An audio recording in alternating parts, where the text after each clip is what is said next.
So today I'm going to make some banana bread.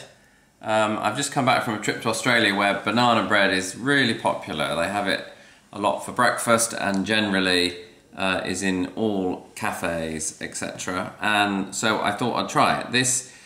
I'm not a great fan of nuts in cake, so actually this is a banana loaf with some chocolate in.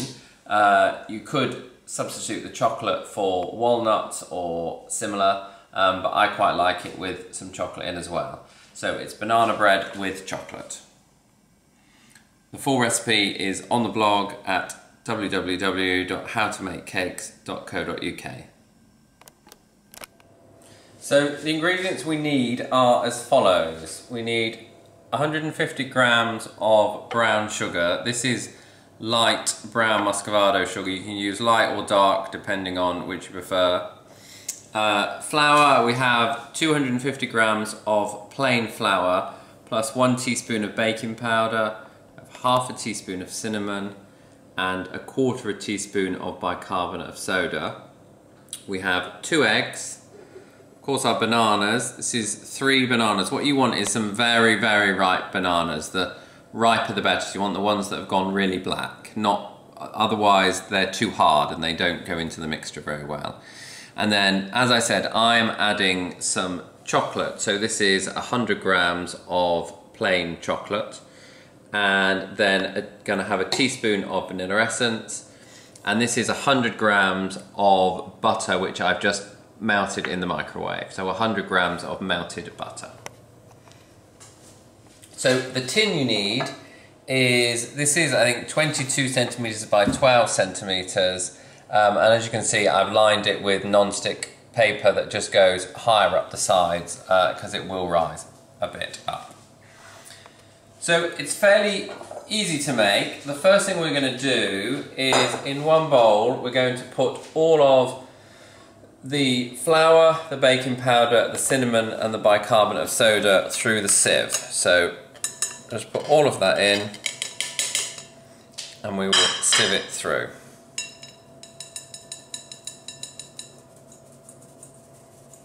Get that nice cinnamon smell. So once that's gone through, we will add the sugar. As you can see, this sugar is a little bit lumpy, so just sort of get rid of the lumps as you're putting it in. Just move it between your fingers if it's a little bit lumpy. So put all of the sugar in.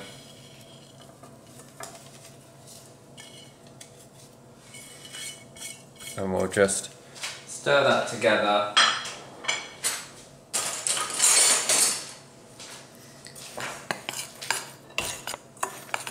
Stir that up. Try and get rid of any of the big lumps of sugar because once they've got liquid in, they sometimes stay as lumps and you don't want them like that.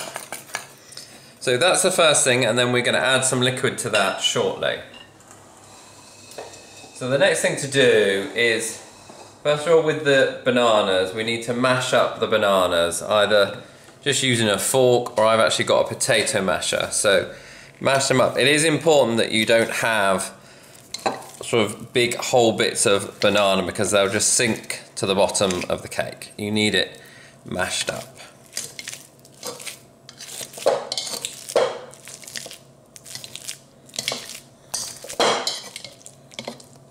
So once that's done, we're going to add the eggs and the butter. I'm just going to put the eggs into a separate bowl and just lightly whisk them first before we put them in the bananas because it will be easier to whisk them in here than in that mixture. So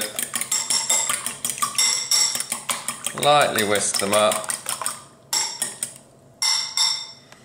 add them in to the bananas. Add the melted butter into the bananas. Add your teaspoon of vanilla essence. And you could get an electric whisk now and whisk these all together. But actually, if you just get a fork, you can probably do it just as easily with a fork. So mix all this together so you've got all the liquids which we will then be adding to our flour.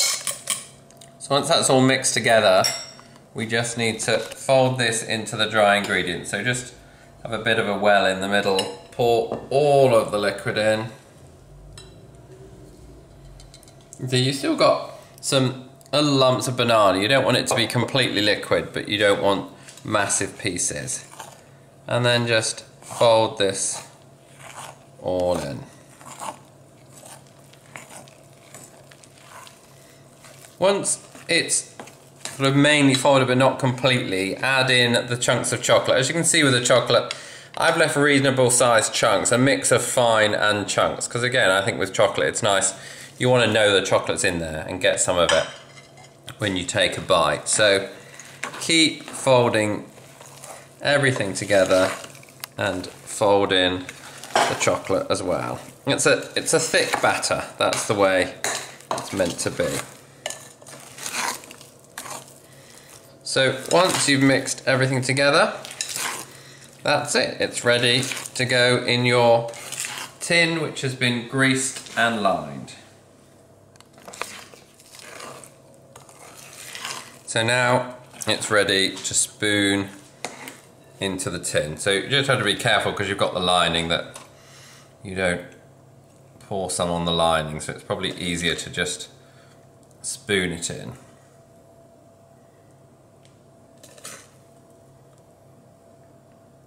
So once that's done, just give it a little shake, make sure it's all in. And this goes in the oven at 180 degrees centigrade, not on the fan setting, just on the regular setting. And it takes about an hour to cook. It's a nice slow bake. If you have a fan setting, only a fan setting, then turn it down a bit to something like 165. Put it in, leave it for an hour, and then it'll be ready.